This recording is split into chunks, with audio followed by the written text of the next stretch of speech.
Bonjour à tous, alors on va continuer la partie sur l'atelier graphique efficace, la troisième et dernière partie, où on doit régler ce problème de surcharge au niveau de l'affichage des axes horizontaux et verticaux, parce que là ça fait vraiment pas joli.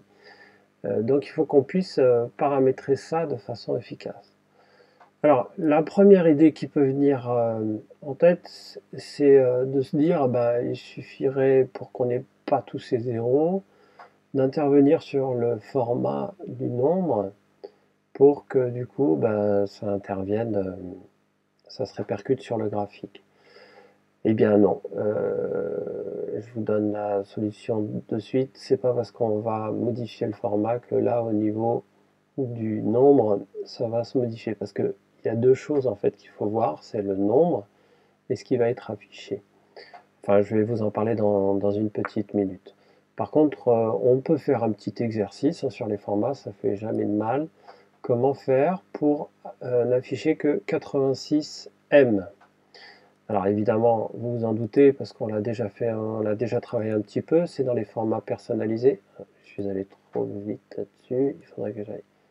Tac, format personnalisé. Et là, en fait, on va supprimer ça et on va rajouter. Alors, vous vous souvenez que c'est soit dièse, soit avec 0. Là, on va garder 0 et puis on va mettre M, entre guillemets évidemment, hein, pour voir ce qui se passe. Voilà ce qui se passe. On a, je n'ai pas étendu. Ah oui, non, là j'ai fait une bêtise. On va laisser comme ça. De toute façon, c'est pas trop. C'est pas le résultat qui va nous intéresser. Là, on a 86, et bon, on a tous les nombres des 86 millions et le M à la fin. Alors évidemment, c'est pas ce qu'on veut. Il va falloir qu'on trouve un moyen de n'afficher que le 86. Et pour ça, il faut qu'on fasse une petite astuce qu'il faut connaître. C'est qu'au niveau du 0 et de l'unité, il faut faire une première séparation. Là, regardez ce qui va se passer. Ça nous a sucré les milliers. C'est comme si on séparait les milliers. Et si je fais une deuxième séparation, ça va encore supprimer, ça fera 1000 milliers, donc ça fera 1 million. Voilà, donc là, il ne nous restera que 86M. Par contre, là, je vais vraiment rajouter un petit espace à l'intérieur des guillemets pour qu'il nous reste le 86M comme ça, d'accord? Donc voilà, c'est ce qu'il fallait retenir pour ce format. Évidemment, si je veux l'appliquer à toute la colonne, je sélectionne toute la colonne, je vais dans format personnalisé et je reprends le format que je viens de vous indiquer avec l'espace et le M. Ah, j'ai fait qu'un seul espace, je crois. Donc là, il faut que je fasse ça, tac. Ouais, j'ai fait qu'un seul espace. Donc 2. Et voilà. Par contre, vous voyez bien, on a confirmation, ça n'influe pas sur l'échelle, enfin l'axe vertical. Ce qu'il va falloir faire ici, c'est intervenir au niveau du remplissage des lignes. Non, pardon, au niveau de l'option de l'axe. Voilà, pour permettre finalement que l'unité qui est en fait le nombre qu'on a ici qui est au million soit affiché en tant que pas en tant que nombre mais en tant que million. Donc il va falloir agir sur ce paramètre là, unité d'affichage, et là-dedans vous avez plein d'unités et notamment le million. Donc si je prends l'unité d'affichage le million, boum, ça me donnera les 88 millions. Du coup, c'est vrai qu'on peut, puisqu'il y a cette petite indication, on peut enlever le M. Mais bon, je vais le laisser parce que là, je trouve que c'est pas nuisible. Autant il y a des informations qu'il faut supprimer, là, c'est pas trop dommageable. Voilà pour l'axe vertical. Maintenant, on va voir l'axe horizontal. Vous vous en doutez, ça va être au même endroit, c'est-à-dire au niveau de l'option de l'axe. Et là, ce qu'il va falloir faire, c'est intervenir dans un premier temps sur le nombre. Parce que là, on a un format qui est un peu particulier. On avait vu un peu les formats dates, je ne sais pas si vous vous souvenez. Et là, si on met MM 3 fois, ça va nous écrire le mois de mai. Alors, on va essayer de voir ce que ça donne si on met que M. D'ailleurs, je crois que oui, enfin voilà, ça donne 0,5. Mais je crois que là, ce serait plus pertinent de garder le format MM, que ce soit écrit. D'accord ? Par contre, je pense qu'on va faire une modif au niveau du tiret, on va mettre un espace. Et au lieu d'avoir... attendez, je regarde ce que ça donne. Si on fait 13... Non, c'est pas joli. Et en plus, ça porte à confusion. Donc, on va faire 2013. Hein. Il vaut mieux laisser comme ça. Voilà.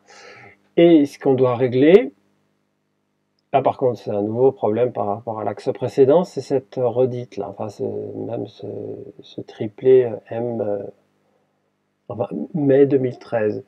Donc là, on va agir oui, sur les unités. Et ce qu'il faut comprendre, en fait, c'est que chaque axe se décompose en unités principales et unités secondaires. Donc là, si on impose l'axe principal, enfin l'unité principale, on va imposer par exemple le mois. On va pas mettre 7 mois, mais un mois. Regardez ce qui se passe. Vous voyez ? Et après, on peut très bien faire en sorte, parce que là, on n'a que les mois, remarque, on pourrait laisser comme ça, mais on ne détermine pas trop si c'était la première semaine, deuxième semaine, là, qu'il y a eu cette augmentation. Donc ce qu'on va faire, c'est on va rajouter une unité secondaire, et là, on va partir sur des jours. On va en mettre 7 pour que ça délimite une unité. Donc chaque unité sera donnera comme indication la semaine. D'accord. Donc là, si on fait ça, ça n'apparaît pas. Ah oui, peut-être qu'il faut que je fasse d'abord. Bon, on va voir cette unité secondaire après. Je vais d'abord faire un axe sur l'axe vertical et horizontal, et après on va revenir là-dessus. Donc on va faire un remplissage uni. Non, pardon, je me suis trompé. Au niveau de la ligne, pardon.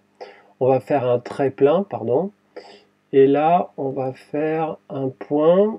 Et j'aimerais qu'il y ait... Alors, je vais regarder parce que ça, c'est vrai que c'est une bonne indication. Enfin, je trouve qu'au niveau de la présentation, c'est plus sympa de mettre une petite flèche comme ça, là, voilà, ici. Donc ça, c'est le type de flèche finale. Évidemment, vous pouvez en mettre une au début. Alors, pas de flèche, hein, mais un point, par exemple. Vous voyez, enfin bon, ça par contre, je trouve que c'est gadget. Hein. On va laisser ça comme ça. Et on va faire la même chose sur l'autre axe. Donc, la même chose, un trait plein. On va garder la même couleur. On va prendre un trait un peu plus épais. Et puis, au niveau du type de flèche finale, on va rajouter une petite flèche. Voilà. Donc là, j'ai mes axes qui sont bien délimités. Je vais revenir sur... c'est toujours la même chose, hein. Il faut cliquer à l'endroit où on va intervenir. Je vais revenir sur mon axe secondaire.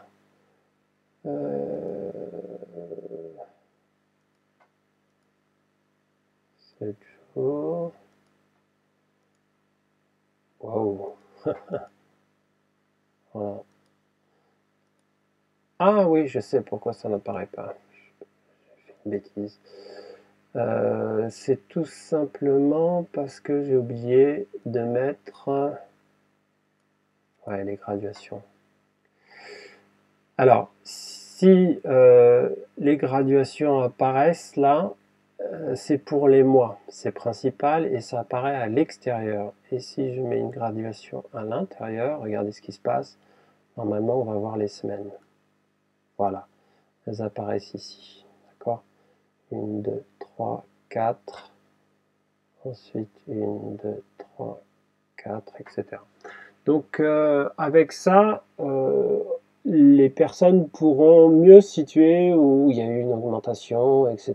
C'était, alors là, on peut le lire, sur la 2e semaine à peu près du mois de mai. D'accord? Pareil, on va faire la même chose sur l'axe vertical. Et cette fois-ci, on va intervenir sur... alors, qu'est-ce qu'on pourrait faire au niveau de l'option de l'axe? L'axe principal, c'est ça. Et l'axe secondaire, c'est 200 000. Évidemment, il n'apparaît pas parce que j'ai pas mis, vous voyez, le type de graduation principal, secondaire.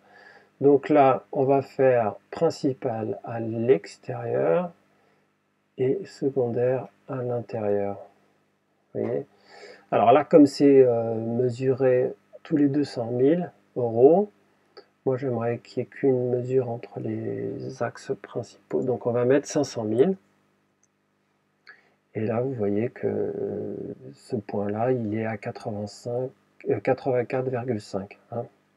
Voilà tout ce qu'il y a à savoir pour faire des graphiques efficaces sous Excel et surtout paramétrer les axes horizontaux et verticaux qui sont très importants pour faire des graphiques lisibles.